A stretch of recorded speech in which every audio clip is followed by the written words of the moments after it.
Quando eu cheguei em casa, eu olhei para minha mãe e vi que tinha alguma coisa errada. Olhando para ela, eu vi que tinha uma coisa errada. Comecei a levar minha mãe no médico, foi muito rápido, né? E aí, logo já descobrimos ali o câncer. O dia que o médico falou para mim que era um tumor, que era um câncer, eu não tive dúvidas daquilo que eu tinha que fazer. Não tive dúvidas. Ela ali internada, primeiro eu fiquei sabendo, né? E aí, na hora eu liguei primeiro para o meu diretor espiritual, Diácono Romo, Canção Nova, e ele falou, você já sabe o que você tem que fazer? Eu falei, eu sei o que eu tenho que fazer. E aí liguei, na época, para os meus fundadores, para a minha formadora também da comunidade, que na época era cofundadora. E eu falei, olha, minha mãe está muito doente.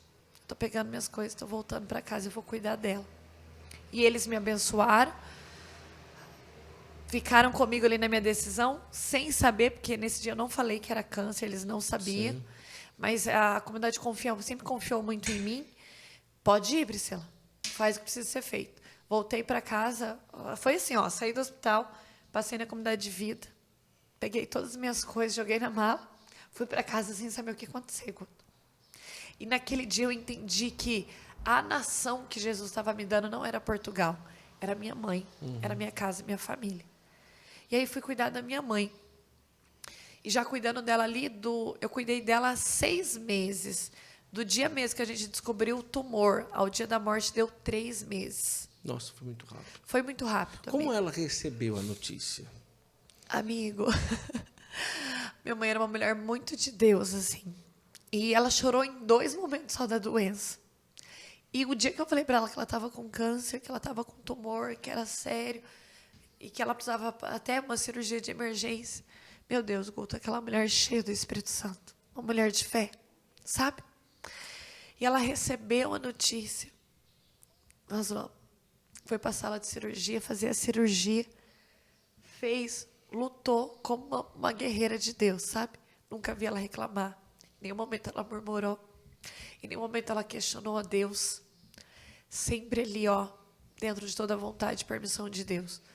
O único dia que ela chorou, Guto, foi quando ela no hospital ela falou para mim que eu tinha uma entrevista no consulado e a passagem estava marcada para Portugal. E a tua viagem? Falei, mãe, eu não vou mais. Ela chorou. Você tem que ir. Você tem que fazer a vontade de Deus. Priscila, você é serva dele. Você tem que fazer a vontade de Deus. Você é consagrada a ele. Eu falei para ela, mãe, a nação que Jesus está me dando não é Portugal, é você. Falei, Jesus me fez missionária para isso aqui, para cuidar de você. Nesse dia ela chorou. Falei, Jesus me quer aqui cuidando de você e é aqui que eu vou ficar. Foi o único dia que ela chorou, Guto. Nossa. E a minha mãe sabia, porque uma das coisas que eu falava para Jesus era assim, quem perdeu alguém vai entender. Eu não vou ver o meu pai velho. Eu não vou ter a oportunidade de cuidar do meu pai, de ver ele de cabeça branca. E eu sempre falava isso para Jesus. Jesus, eu não vou ter a oportunidade de cuidar do meu pai. Eu falei para minha mãe nesse dia, Jesus está me dando, mãe, a oportunidade que eu não tive com meu pai, que vai ser cuidar de você. E eu vou cuidar. E aí foi esse mistério que eu fui viver, sabe, Guto? De cuidar dela, como eu queria cuidar do meu pai. De poder honrar ela de alguma forma. E eu sabia ali, Guto, que tudo que eu estava fazendo por ela, eu estava primeiro fazendo para Deus, servindo e amando a Deus, e também fazendo pelo meu pai, sabe? É impressionante, você falava, né, no seu testemunho, que ela acompanhava todas as pregações. O que fosse transmitido, que ela podia acompanhar. Menino, eu lá no Nordeste, ela falava, que hora que você vai pregar? Grava sua pregação e me manda. Ah, não tinha não transmitia alguma? Não, gente, nessa época... Grava e me manda. É porque hoje, o que acontece? Hoje, as pessoas me conhecem. Nessa época, quem é Priscila Colo de Deus? Eu ia pregar lá no meio do sertão, no meio do Agreste, ia pregar nos povoados, entendeu? Era essa a missão que eu fazia. Então, o que eu fazia? Gravava no meu celular as pregações e mandava para ela. Mãe, hoje eu vou pregar 4 horas sobre Nossa Senhora. Grava a pregação. E daí ela me mandava lá, que estava com o terceiro intercedendo por mim, gravava e mandava.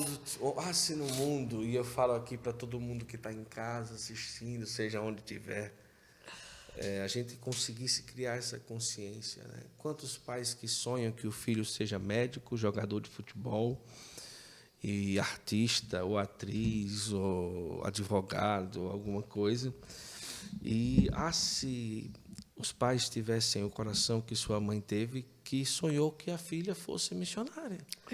Era a alegria dela. Eu tenho até um vídeo, né, que a gente fez, na época, contando o testemunho do meu pai, que ela falava assim, né, uma das maiores alegrias que a Priscila deu para o Camargo, eu não tenho dúvida, que foi servir e amar a Deus, com tudo que ela tem, com a vida dela. Que linda. E ela sempre falou isso. No entanto, que eu falo que tudo que eu faço hoje, Guto, na minha vida missionária, é honra para os dois, sabe? Eu tenho que honrar muito os dois na missão, porque era a alegria deles. Eles me entregaram. Quando eu me consagrei, né, na comunidade, Jesus, pelo carisma Colo de Deus, que eu falei, mãe, eu sou uma consagrada. Capaz, já te consagrei primeiro, Jesus, quando você nasceu.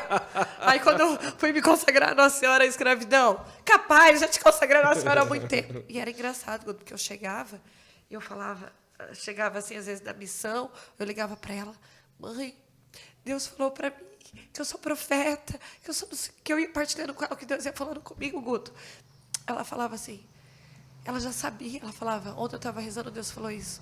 Ontem eu estava rezando, Deus falou aquilo, sabe? Teve um dia que eu nunca esqueço, que perto de eu sair de casa para a comunidade de vida, Sim. eu fui pregar numa cidade próxima à minha, e aí eu fui me despedir dela, e aí ela estava rezando com o tercinho na mão, lavando calçada, lá de casa com o tercinho na mão rezando. Falei, mãe, já estou indo. Ela falou, estou rezando. Daí, estava um tempo de chuva, e eu falei, mãe, reza que eu estou com medo da estrada, pegar chuva na estrada, missionário, né, na estrada. Ela falou assim, fica com medo não, e se prepare, que Jesus vai te levar, porque a Nossa Senhora acabou de falar para mim, que Jesus vai te levar muito longe ainda para pregar.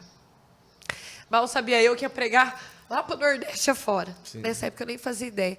Então, tudo, Guto, que eu vivia com Deus, assim, ó, foi com a bênção e a profecia da minha mãe. Né? Ontem eu vivi uma profecia dela, gente. Sim. 2016, eu ali na arquibancada, sentada com ela, vendo um povo de Deus subir naquele palco no centro de evangelização para tantas pessoas. Ela olhou para mim, ela falou, um dia você vai subir ali, você vai pregar ali. Eu caí na risada, eu falei, mãe, tá ficando louca. Tinha feito, acho que 3 pregações na minha vida, gente, olhe lá. E ela falando, um dia você vai subir ali, você vai pregar, e você vai pregar sobre Nossa Senhora. Realizou ontem, gente, essa profecia da boca da minha mãe. Olha isso. Então, tudo que eu vivia com Deus, assim, Guto, é com a bênção dela, com a profecia dela, com o sim deles, doado e sofrido. Sim. Eu sempre falo que a minha vocação nasceu na cruz do luto do meu pai. E quando eu vi esse processo de perdão com meu pai, eu falei, Nossa Senhora, está aqui minha história, faz o que você quiser. Logo em seguida, eu estava aqui, Jesus falando, vem sem ter a minha. Então, eu falo que na cruz do luto do meu pai nasceu a minha vocação, minha vida consagrada a Deus, sabe? Não tenho dúvidas disso. E tudo aquilo que eu vivo hoje com Deus, assim, é tudo com a bênção e com a profecia do meu pai e da minha mãe.